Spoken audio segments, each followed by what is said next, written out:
슬프 타임즈 2023년 3월 24일자를 진행하도록 하겠습니다. 오늘 뉴스 편집에는 생존 우선순위와 기업 및 국가의 이익이라는 이 슬프 타임즈의 테마가 유독 더 생각나게 하는 그런 내용들이 좀 있습니다. 생존 가능 여부에 따라 합리적 의사 결정이 결정된다. 이렇게 믿고 있습니다.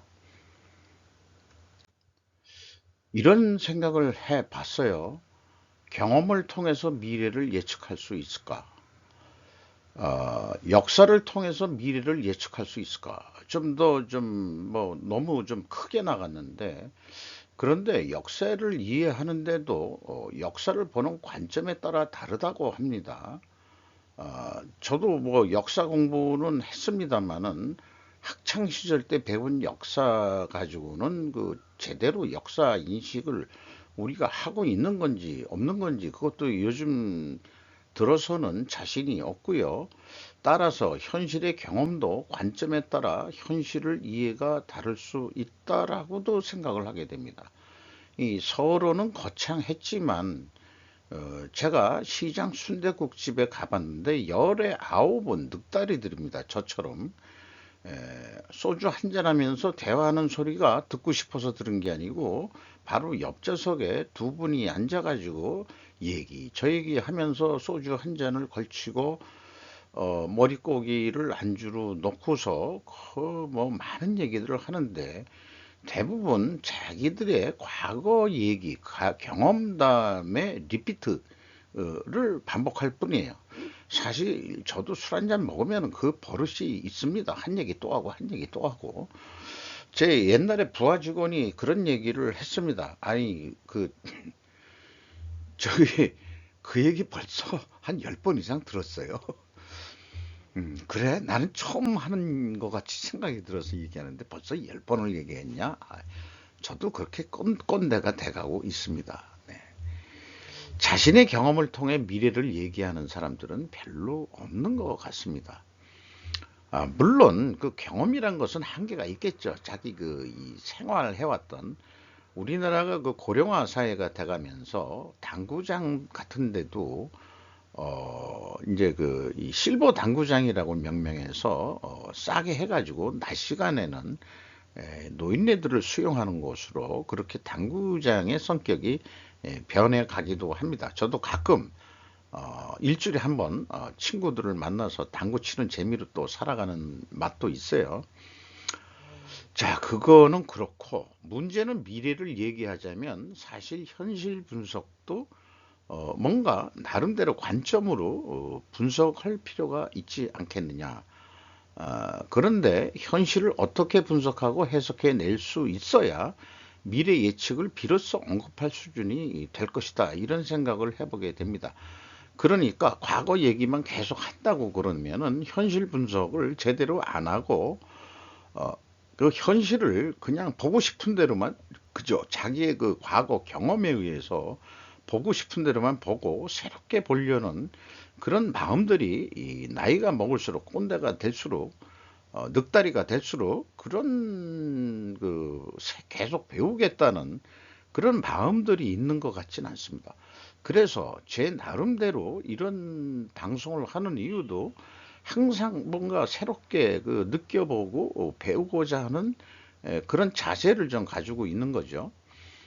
그런 정신 에너지가 들어가는 그리고 좀 더 논리적 사고방식을 해야 하는데 그런 노력을 하는 늑다리들은 내 눈에는 별로 없어 보인다. 그렇다고 제가 뭐 거기에 뭐 모범적으로 잘하고 있느냐 하면은 뭐 그렇게 자랑스러운 건 아닙니다만은 이렇게까지 하고 있다는 것은 과거 얘기를 반복하는 현실을 바라보는 게 고정관념으로 바라보는 게 아니고 어떤 이 다양한 의견을 들어서 제 나름대로의 그 관점을 객관적으로 좀 생각해 보고 그다음에 가져보자는 데 의의가 있는 거겠죠. 그래서 고령화 사회가 돼가면서 잉여 인간들이 우리는 되어가고 있는 것 같이 느껴졌습니다. 미래를 보여주지 못하는 고령화는 저출산과 함수 관계가 되어가고 있는 것 같다. 그러니까 젊은 애들이 그런 꼰대들을 보면서 무엇의 미래를, 한국의 미래를 장담할 수 있겠냐. 그러니까 오늘 현재의 엔조이 라이프를 그냥 하고 말자. 이런 생각이 있으니까 애들도 날 생각도 안 하고 그저 애완견이나 애견묘, 애견이 아니고 그걸 뭐라고 그러네요. 애완 고양이 들이나 키우면서 지내고 있는 거 아닐까 하는 자괴감 같은 게 또 빠져들기도 합니다. 자, 좀 서론이 너무 길었죠.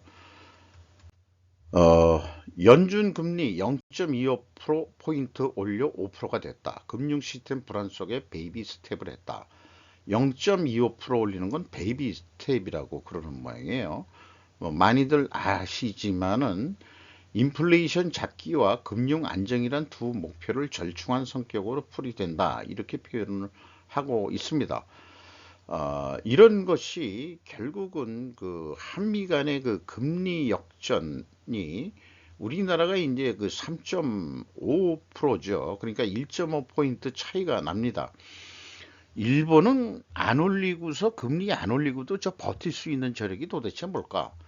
저로서는 그런 거시적인 경제 분야는 젬병이기 때문에 제 수준으로는 이 설명할 방법이 없고 다만 뭔가 그 국채 발행으로 견딘다 하는 정도로만 인식을 하고 있습니다. 근데 그 국채를 팔아 가지고 외국에다가 파는 게 아니고 대부분 국채를 일본 국민들이 사준다. 그 실질적으로 직접 사는 게 아니고 은행 애들 많이 예금을 하면은 은행들이 결국 시중은행들이 일본 정부가 발행하는 그 국채를 그 사준다. 이런 얘기가 되는 것 같아요. 그러니까 정부 부채가 그 세계 2위인가 뭐 그렇다는데 그럼에도 불구하고 일본 언론 같은 데서는 일본이 안 좋다 안 좋다 계속 얘기하면서도 일본 기시다 그 총리가 그 G7 의장국이 올해 그 하면서 일본의 위상을 한껏 올리려고 그냥 백방으로 지금 뛰고 있죠. 그런 면을 볼 때 일본 국민은 이 허리를 졸라매면서 살고는 있지만은 전체적인 그 국가의 그 힘은 슬슬 커지고 더 커지고 있는 게 아니냐 하는 생각도 하게 됩니다. 연준 파월 의장이죠. 네. 0.25 포인트 베이비 스텝 올리고서 기자회견을 하는 모습인 모양입니다. 이제 그 한국도 북한에 대해서 제3자 대북 수출 금지 품목 명단 발표하면서 압력을 좀 넣어가고 있는 것 같아요. 외교부가 총 77개의 물자는 제3국을 통한 북한으로의 수출이 금지될 것이라고 말했다. 강제적으로 어떻게 막을 힘이 스스로 우리 한국에 있는 건지 없는 건지 잘 모르겠습니다만은 북한이 올해 4월까지 새로운 첩보위성을 개발하고 밝힌 이후 구체적으로 북한 위성 개발을 목표로 하고 있다. 그러니까 위성 개발을 못하게끔 막으려는 것 같다. 이런 얘기고요. 또 4명의 개인과 6개의 단체에 대해 새로운 제재를 가했다고 국방부는 말했다. 이게 국내 그 개인과 6개 단체가 국내인지 국외인지는 잘 모르겠습니다. 그리고 중국과 러시아는 미국과 한국의 합동 군사 훈련이 북한을 자극한다고 비난하고 어, 누가 뭔지 먼저 시작했는지 모르지만 미국은 중국과 러시아가 북한을 더 이상 제재로부터 보호함으로써 대담하게 만들었다고 비난하고 있다. 그러니까 북한이 저지랄 하고 있는 것은 니들이 가만히 있으니까 그런 거 아니냐. 또 이렇게 얘기를 하고 있는 거죠.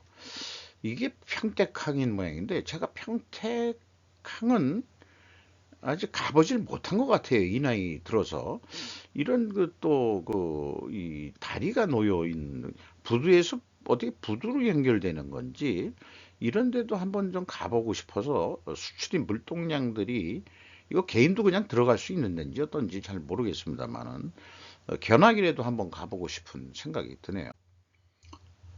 대만 유사를 큰 소리로 말하는 것은 아시아에서는 일본이 마지막이 될지도 모른다는 애매한 제목을 끌고 나와서 토미사카 사토시라는 다쿠소쿠 대학 해외사정연구소 교수라고 되어 있는데, 수직 히데오 주중대사 일본 대사가 대만 유사 상정하지 않고 중국은 분명히 내리고 있다, 이 공격적인 자세를 시진핑 국가주석 자신이 중국인은 중국인과 싸우지 않는 이런 말들을 연발하고 있으면서 간접적이면서도 대규모 침공의 필요성을 부정하고 있다라고 주중대사는 얘기를 했다는 거예요.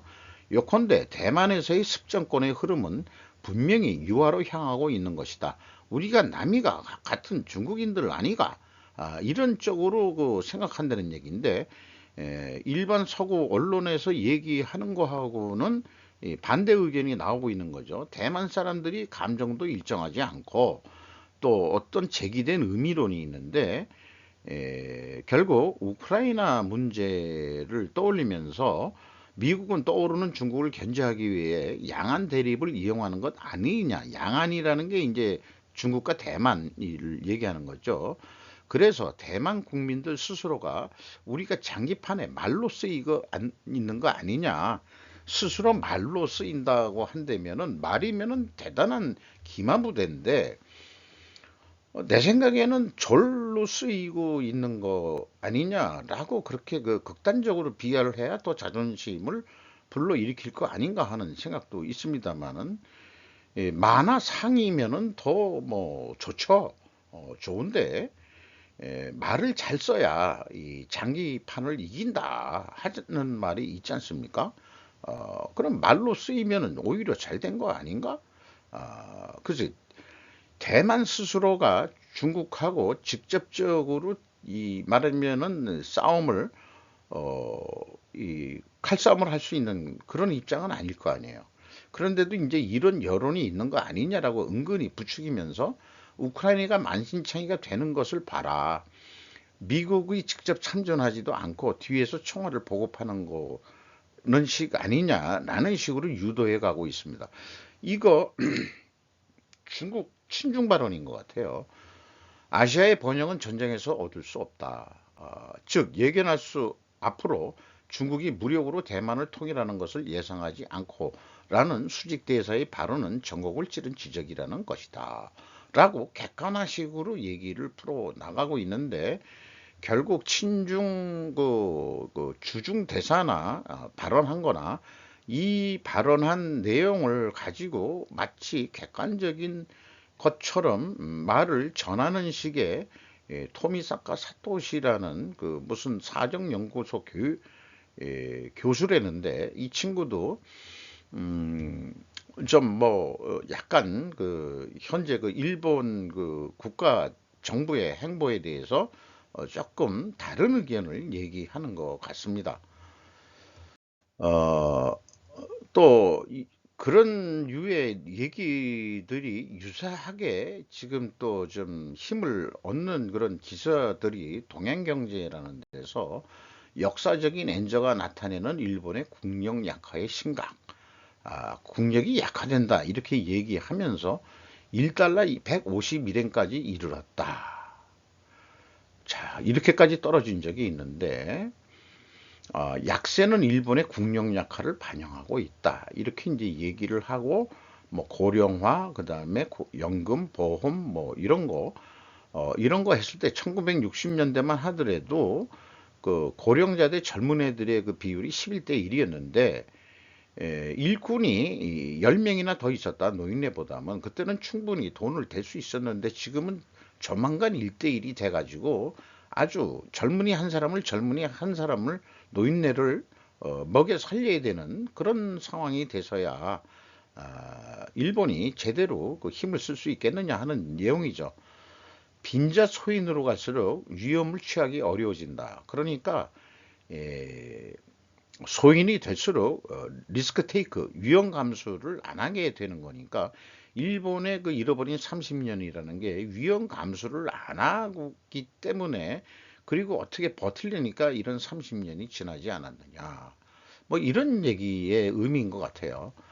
국력 약화에 일본에 육박하는 위협 중국 해서 현재 실질적으로 우리나라도 중국 수출액이 미국을 뛰어넘었었다 그러는데 일본도 역시 마찬가지로 수출액은 17조 9,800엔이고 2021년도 기준으로 미국 수출액보다 크고 수입 금액도 20조 3,800엔으로 수입 전체 금액의 20% 이상을 차지한다.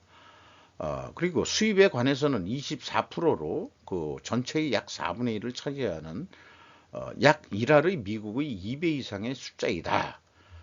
이렇게 중국하고의 교역이 있어야만 일본도 사는데 미국이 하래니까 거기에서 이제 이 충실한 충견처럼 일본 이 정치인들이 그 집권층인 자민당 그 총리가 기시다 총리부터 해가지고 완전히 그 미국에 길들여진 개처럼 충견처럼 움직이고 있는 게 마음에 안 든다는 내용이 숨겨져 있는 표현인 것 같습니다. 아무리 우리 일본이 원하지도 안보상의 이유로 중국과 비즈니스가 일체 못하게 되는 시대가 올지도 모른다는 것이다. 원하진 않는데 이렇게 이 안보상의 이유로 그 중국과 도저히 이제 교역을 못하는 그런 시대가 올지도 모르면은 일본은 더 어려워질 거다. 타국에서는 대체할 수 없는 중국 시장의 크기. 이게 우리나라도 거의 뭐 이렇게 얘기하는 정치인이나 경제인들이 많았어요. 그런 사람들은 중국에서 돈을 벌기 때문에 그런 얘기를 안 할 수밖에 없었는데 이 스르프 타임즈를 하면서 저로서는 계속 반중이라는 이 입장에서 하기 때문에 음,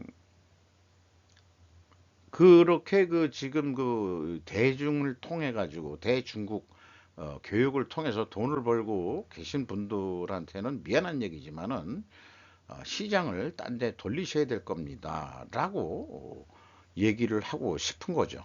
슬퍼 분석을 함에 있어서 아모레 화장품이나 그 다음에 LG 생활건강이나 이런 화장품들은 대한민국 먹고 사는데 사실은 큰 영향을 주는 건 아니거든요. 그런 거라든지 또는 뭐 중소기업도 뭐 여러 군데가 있겠습니다만은 제가 이 가까운 이, 아는 쪽의 사람들은 중국에 투자했다가 이 공산주의다 보니까 땅은 못 사고 결국은 중간 기술 정도 가지고 들어가서 중국인들이 금방 흉내 내 가지고 만들어내면은 더 이상 공장을 돌릴 수가 없어서 투자했던 모든 생산 시설을 거의 버리고 싶이 해서 철수하고 있던 그런 경험들을 얘기를 하기 때문에 당장 몇 년은 돈을 벌고 꿀을 빨아먹을 수 있는지 모르지만 이미 중국은 그런 시대가 이미 지났다 이런 얘기죠. 그러니까 빨리 또 다른 쪽으로 인도나 이런 쪽으로 옮겨야 된다. 그런 얘기들이 있는 거죠. 만약에 기회가 된다면은 북한에 그렇게 투자를 해도 안심할 수 있는 그런 정치 상황이라면은 북한이 아무래도 우리 남한보다는 인건비가 쌀 테니까 그런 길이 있다면 우리는 또 하나의 새로운 개척지를 만들 수 있을 텐데 말이죠. 그게 좀 안타깝습니다.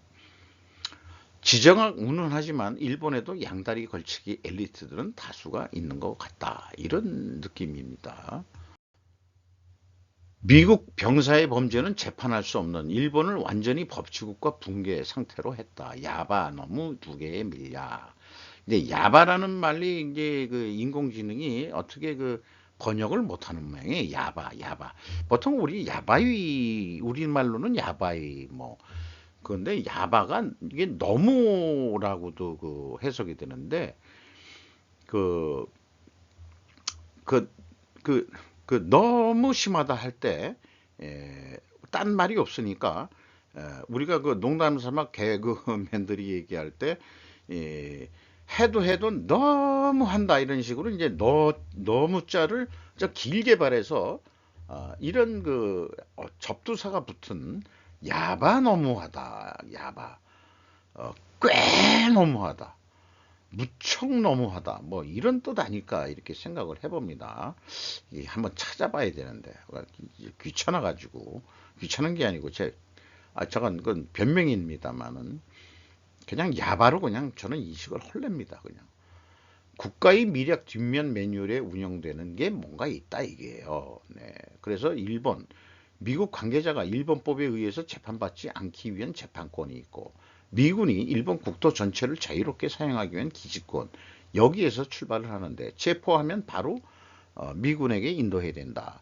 우리나라도 똑같은 거로 알고 있는데 그래서 이런 뉴스 앞에 두 가지 뉴스를 인용하면서 이런 뉴스까지 연달아서 여러 매체에서 얘기할 때는 미국의 충견으로서 뛰는 일본의 그 현재 돌아가는 상황을 보고서 야, 좀 눈치껏 해라, 좀 정도껏 해라, 좀 하는 의미로 좀 은근히 이 일본은 아주 직선적으로 얘기하는 성격들이 아니죠. 이런 식으로 어, 이미 다 알고 있는 얘기를 끄집어내는 그런 기사들을 내는 것 같아요. 재판권 포기 밀약으로 인도 밀약, 뭐 이런 식으로 얘기를 했다는 건데, 우리나라도 미군이 예를 들어서 그 시내에 나와서 강간을 저질렀다. 그러면 어떻게 되나요? 잡아가지고 우리나라 재판 안 받죠. 한번 받은 적도 있었던가? 네, 잘 모르겠는데 미군 헌병한테 인도하는 게 끝이죠. 네, 그거로 알고 있는데 최근 일본의 G7 주최국으로서의 기시다 총리 외교 행보에 즈음하여 보도되는 미국 병사에 대한 재판권이라고 정리를 해봤습니다. 그만큼 뛰는 만큼 뭔가 대가를 받아내야 되지 않느냐. 미국을 대신해서 동맹이라는 이름으로 뛰고 있는데 우리는 받는 게 뭐 있냐? 그러면은 아니, 당신들 그 초음속 미사일 같이 미국하고 공동 개발한다며. 그리고 또 차세대 전투기도 영국하고 이탈리아하고 해가지고 또 만든다며. 뭐 여러 가지도 또 이 특혜를 받는 게 있지 않느냐. 그리고 G7에 들어가 있다는 것만 하더라도 원래 서양 사람들 잔치인데 선진 7개국인데 일본이 들어가게 있다는 것만 하더라도 그것도 대단한 거 아니냐. 그러니까는 그 G7의 위상만큼 움직이겠다는데 그러면서도 뭔가 대가를 원하는 그런 언론 매체의 뉴스인 것 같습니다. 일본 위스키가 사실 세계에서도 매우 높다 평가되고 있다. 일본 위스키가 싼 가격에 한 먹을만한 것으로 되어 있습니다. 하이볼 만들 때 이걸 쓴다는 얘기도 있고요. 그리고 가격이 싸니까 조금 더 괜찮은 것 같기도 하고 그렇습니다. 저도 그 선물로 하나 일본 위스키 조그만 거를 하나 받은 적이 있는데 뭐 맛도 그냥 그 나름대로 괜찮은 것 같더라고요. 요거는 뭐 유튜브에서 나온 얘기인데 13년 후 고양이 근데 입양한 부분은 인간 자기 자식은 안 키우나라고 질문을 던졌는데 이게 이제 그 길고양이를 그 고양이 새끼를 그 구조했을 때 요 사진인데 13년 후에 그 부인이 그 부부가 이 현재 그 13년 된 고양이의 그 사진을 보내왔다는 거예요. 그러면 그게 애도 낳고 키우나? 고양이만 키웠나? 그런 생각이 좀 드네요. 애는 안 낳고. 문재인의 베이징 연설, 윤석열의 도쿄 연설을 비교한 조선일보 박정훈 논설실장의 얘기인데 풀어매기기 위해서 1953년, 54년 이승만 대통령이 방미한 연설에 비유해가지고 보편적 가치를 얘기한 윤 대통령의 자유민주 보편적 가치에 대해서 진정성이 일 국민에게 전달된다면 그의 통 큰 양보는 성공을 거둘 것이다 해가지고 물론 조선일보가 보수 언론으로는 돼 있는 데는 맞죠. 그래서 이런 또 한겨레 같은 데는 또 따르게 논설을 쓸 것 같아요. 근데 2017년에 저도 기억을 합니다만은 중국은 높은 산이고 우리는 그런 중국을 높게 고개를 쳐 들고서 높게 바라보면서 중견 국가로서의 중국의 꿈에 함께 할 것입니다. 중국의 일대일로에 함께 하겠다는 얘기냐? 이거 완전히 친중 발언이고 또 가서 찬밥 신세가 됐는데 혼밥에다가 혼술 혼술은 안 했는지 모르지만 윤 대통령이 옳았는지 틀렸는지는 앞으로의 한일 관계가 말해줄 것이다. 뭐 하면서 이제 풀어 매기고 있습니다. 논설을. 근데 이 뉴스를 보면서 생각하는 게 생존 우선순위와 기업 및 국가의 이익, 생존 가능 여부에 따라 합리적 의사 결정이었음이 결정된다는 제 스루프 타임즈의 주제하고 논설의 주제에 그 풀어 매기는 방법은 같다는 얘기인데 지금 판정하기는 어렵다. 하지만은 미래가 우리 개인의 생존이 아니고 개인의 생존뿐만 아니고 국가의 생존과 그 다음에 기업 및 국가의 이익 그러니까 국가의 이익이면 전체 국민의 이익인 거죠. 개별 누구 하나의 부분적 이해 집단의 뜻이 아닙니다. 그런 뜻으로 봤을 때 대국적으로 윤 대통령의 행보가 그 합리적인 의사 결정이었음 여부가 결정될 것이다. 라는 말로 제 견해를 좀 말씀드리고 싶네요. 그 대학교에서 그 이 강연을 하고서 나오는 그 모습이 찍힌 모습입니다. 뭐 일본 학생들인지 어떤지 잘 모르겠습니다만은 박수를 치면서 하고 있는 내용이네요. 뭐 얘기를 들으러 왔으면은 뭐 그래도 예의는 좀 지켜주는 것 같죠. 그렇습니다. 한미통상장관 내주 한국서 회동 윤정부 출범 이후 USTR 대표 첫 방한. 요 타이라는 이름의 어느 국가 그 출신인지는 모르겠습니다만은 자관 그 일본이나 동아시아, 한국 뭐 등등의 제재하고 잠깐 미국 그 이게 통상 무슨 상무부장이 아니고 이게 무역 대표부 어, 그, 그 수장이라고 그러잖아요. 그래서 반도체 지원법 및 IRA, IPEF 인도 태평양 국가 이거의 약자 모양인데 협력 방안을 모색하기 위해서 요건 작년에 우리 그 산업통상자원부 그 통상교섭 본부장이 워싱턴 DC 작년 9월 7일에 가가지고 만나가지고 얘기할 때 사진 찍은 건 모양입니다. 캐서린 타이군요. 그 USTR 대표가 우리 안덕근 산업통상자원부 통상교섭본부장이네요. 자, 우리나라에 직접 와가지고 이제 그 이 회동을 한다.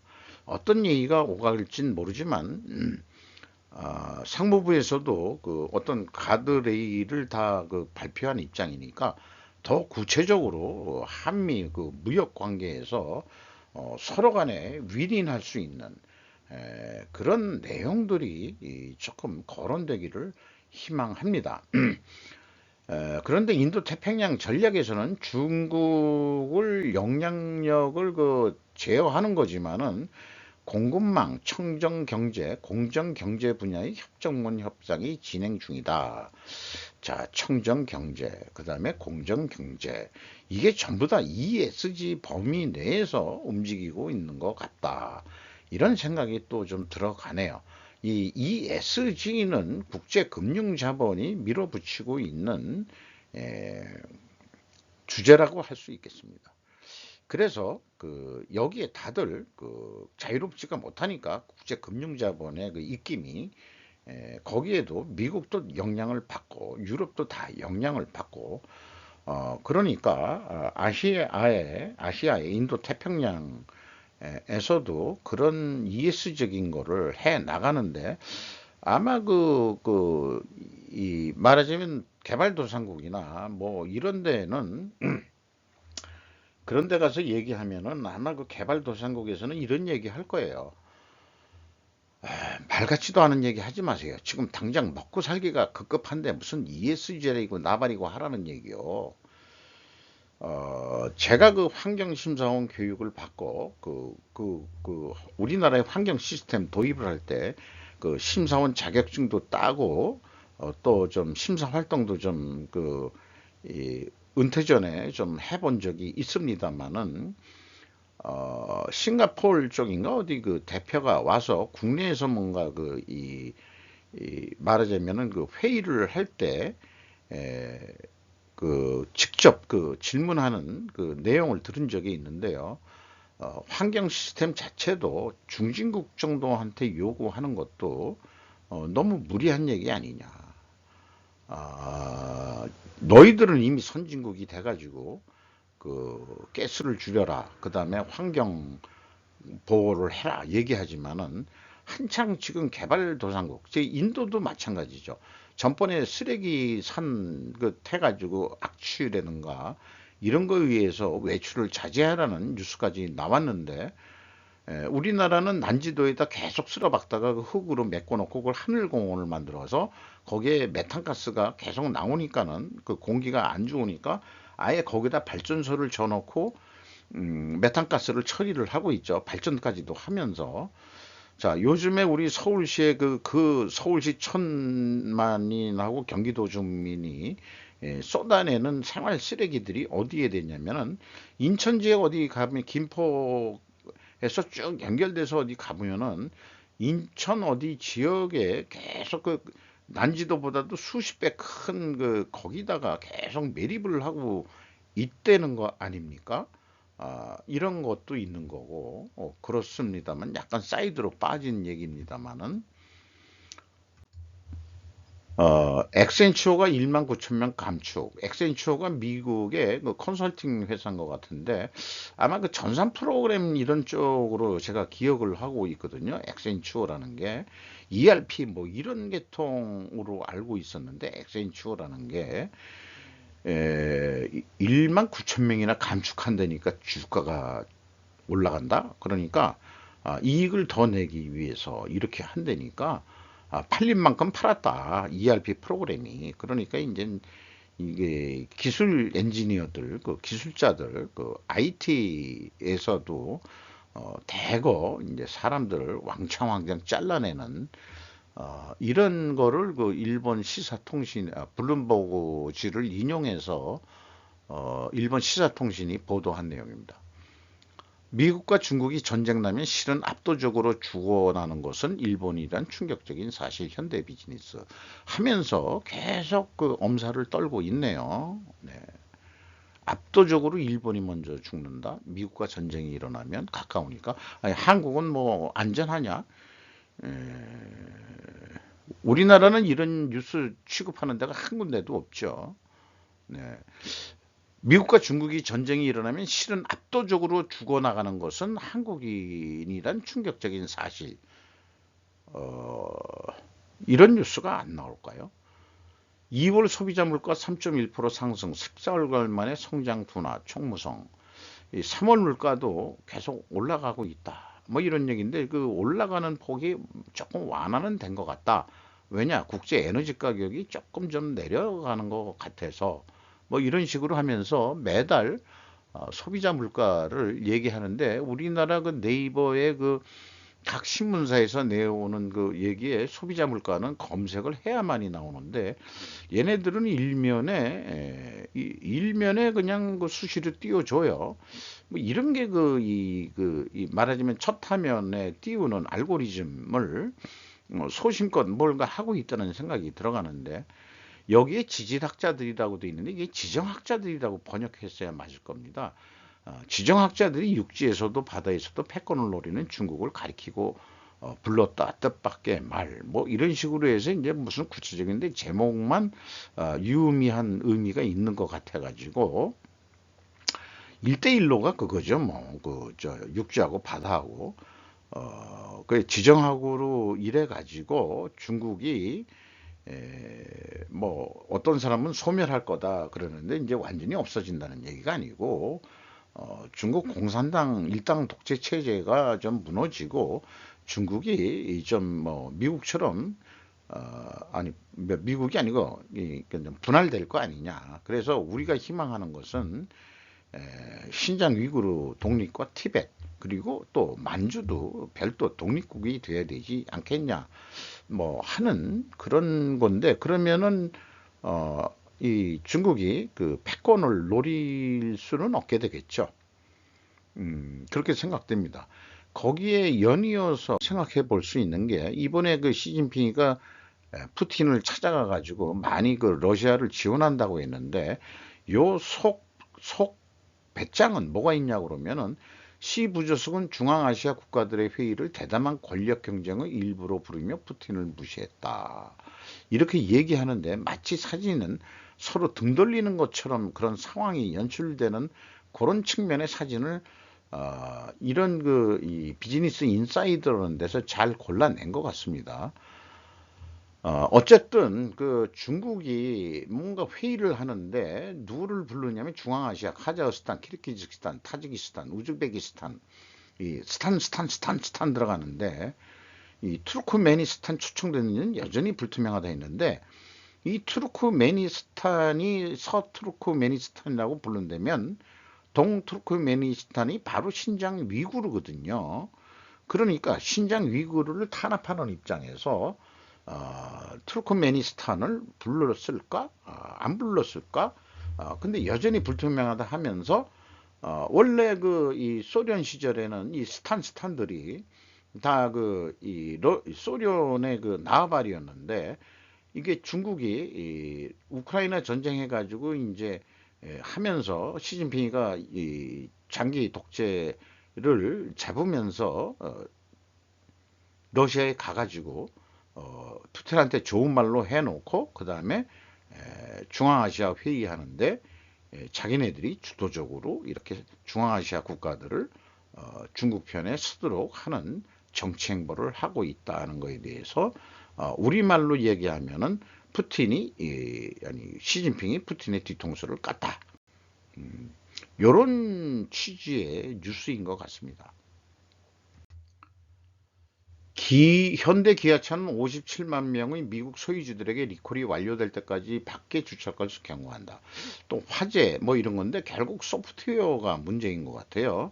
그래서 그 한 840만 대 차량에 무료 소프트웨어 수정을 제공하겠다고 두 자동차 회사가 말한 이후에 이루어졌다. 이렇게 되는데 현대차가 그 향후 미래는 그 디지털 뭐 이게 더 중요하다고 해가지고 뭐 어디를 그 몇천억을 들여가지고 인수했대는데 자관 미래차는 그런 어떤 그 여기에 그 PCB 판이 뭐가 문제가 있다. 모듈 프린트 회로 기판 PCB 물이 고이면 누전을 일으켜 화재를 일으킬 수도 있다.